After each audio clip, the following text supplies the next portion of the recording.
Right now, an amazing story, 4 decades in the making. It's a special reunion for two friends from two different continents who share an unbreakable bond.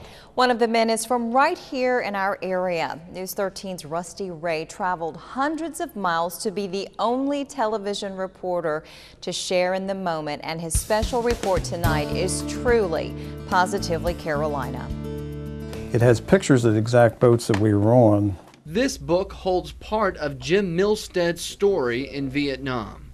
A lot of times these boats were used to transport Marines downriver so they can go in and do a sweep. On that U.S. Navy ship in 1970 and 71, Jim commanded a group of South Vietnamese sailors. We painted it up and put the South Vietnamese insignias on there, and it was their boat from there on out, and a lot of guys got to come home. And some of us stayed. What made Jim's stay bearable was his friendship with young Sean No. His English was, well, certainly better than my Vietnamese, but he really made an effort. He's always smiling. But no words could describe what happened to the 7-7 boat on January 4th, 1971, as it came under Viet Cong attack. Several of Jim's crew fell wounded, including Sean. Jim got out, hurt and shaken up. When I got back to the base, I had asked,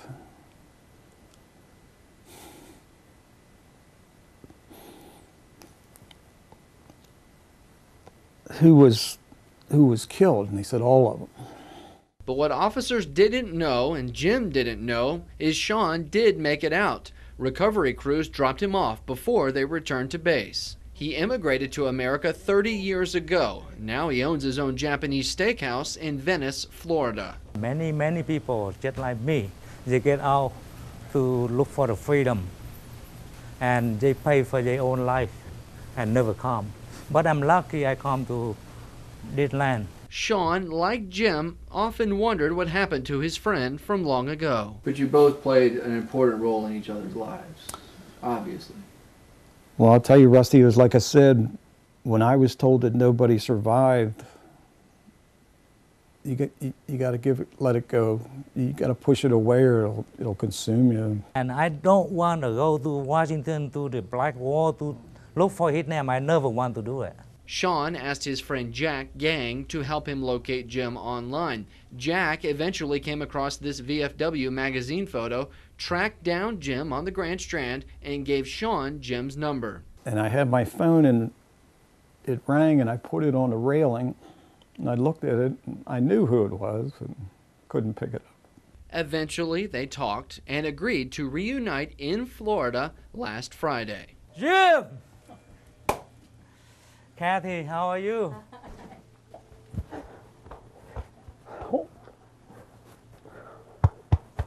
A warm Florida February day, a remarkable reunion, so special and so perfect. Thank you. Very nice to see you. He looks good. He looks just like he did when he was a 20-year-old there.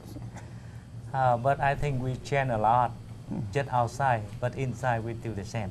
That connection brought them together and made these two 20-year-olds from different countries inseparable in a time of war. I can take off my uniform and run away, but he can't. That's why I think in my mind, this man come to my country, the big favor for himself and for my own people. I'm just honored that he remembered my name. You know, and I know that we were both very young, and riding the rivers, you become very close. Now these two can enjoy more time together in a different time, under much different circumstances. And so to come back and meet at this point in your lives? It's a miracle. Purely, it's hard to even make it up. You know, you just can't make it up. But you can make up for the time lost. We're in America now. Yes, you are. Yes, we are. Yeah. No more worry. 40 years later, and these two may never let each other go again. In Venice, Florida, Rusty Ray, News 13. The couple spent Saturday together, and Jim says they plan to get together this summer sometime when Sean and Hannah drive up the coast to see family in New York. Well, that is a fantastic story. It's a great story. Thank you, Rusty, for bringing that to us. All the way from down in Florida.